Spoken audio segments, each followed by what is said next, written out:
What's good, YouTube? Let's talk a little boxing here. Subject matter, Terence Crawford versus David Avanesyan, right? Yeah, David Avanesyan. Said I wasn't going to speak on that fight, but I can't help it. I love boxing. First off, surprise, surprise. Terence Crawford knocks out David Avanesyan in the 6th round. I just can't believe it. You know, David Avanesyan is such a formidable opponent for Terence Crawford. And Crawford gets the stoppage. Wow. All right, I know y'all hear the sarcasm in my voice. But, you know, that's to be expected. Everybody knew what was going to happen in that fight. It ain't no surprise to no one.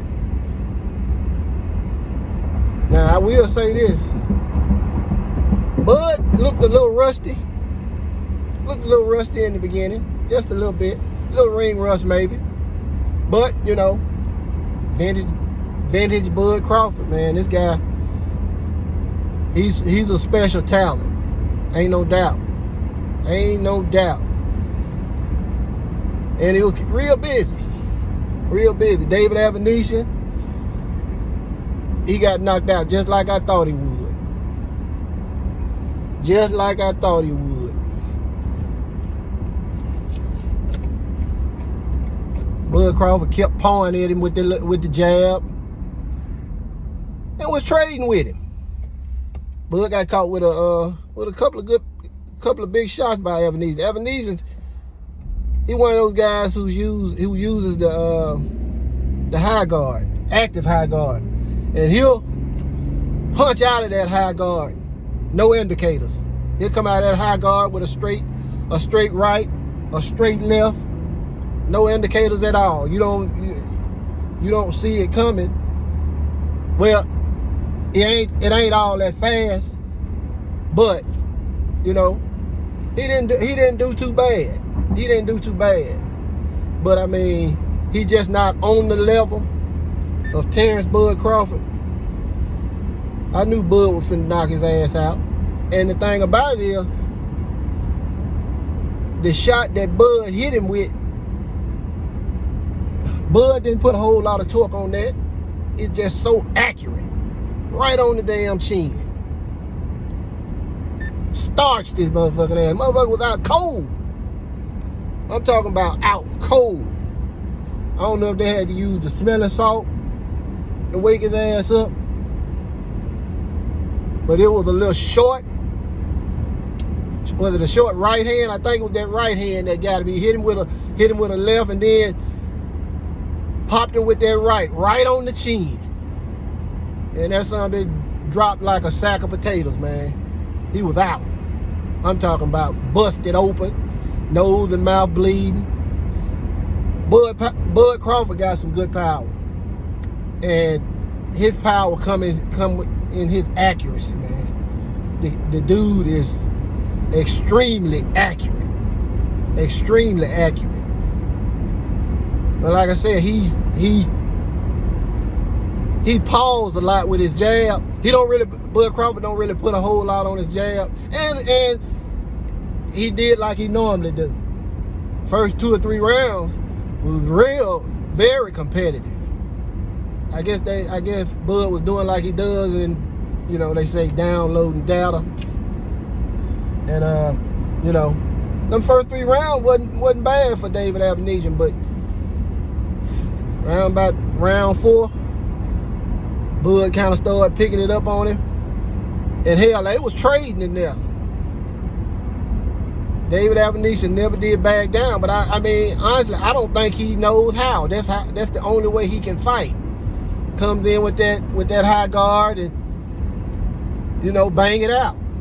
But you can't just come in at Bud Crawford. Not like that. He didn't have no jab. He just wanted to come in and throw straights out of the high guard and, I don't know, bang it out with Bud Crawford. And eventually Bud just caught on to him and, man, just lights out. Now, how does that fight prep him for a possible Errol Spence Jr. fight? Well, it don't. Mainly because you can't really prep for Errol Spence Jr. Just like you can't really prep for Terence Bud Crawford. You know, those are two special fighters. Bud is not the type of fighter that, you know, in my opinion, really follows the game plan anyway. He's an instinctive fighter. He fights off of instinct. He surveys the land.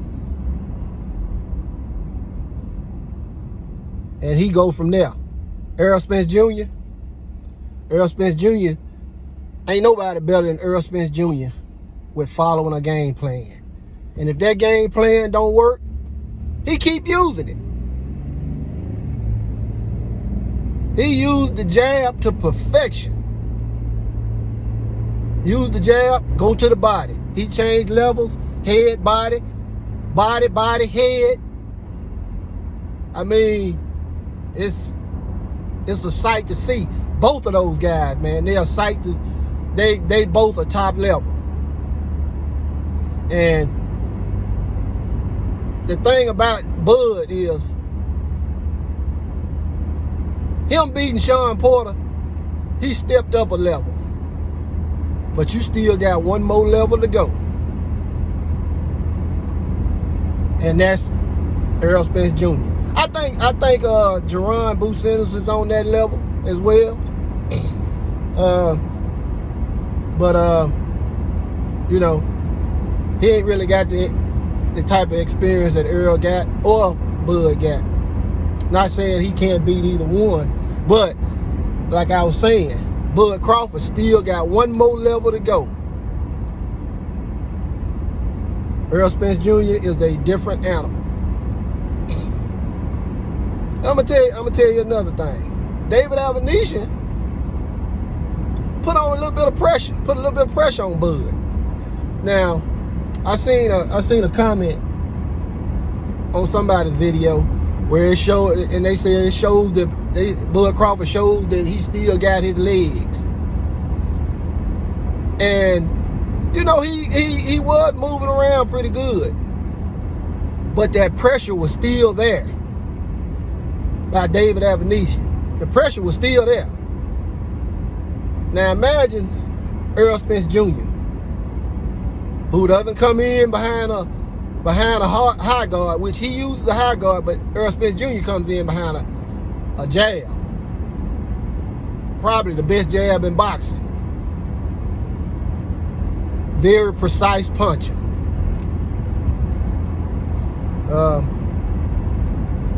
Now, a lot of people think that we're not going to get that fight. Maybe we won't. But I definitely would love to see it. And I'd pay $100 for Errol Spence Jr. versus Bud Crawford, Terence Bud Crawford. But back to Bud versus David Avanesyan. It was a pretty good performance by Bud. And again, he looked a little rusty initially, but he shook that rust off.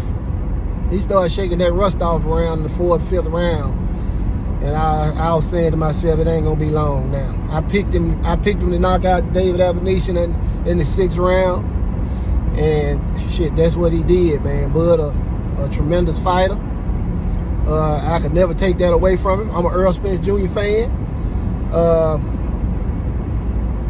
You know, and I just want to see them guys get in the ring, make a bunch of money, and you know, see a good fight. But salute to Bud Crawford for his victory over a overmatched David Avanesyan. Fight ended just like I thought it would. But you know, salute to Bud. That's all I got. Salute to the mighty LDBC, and I'm out.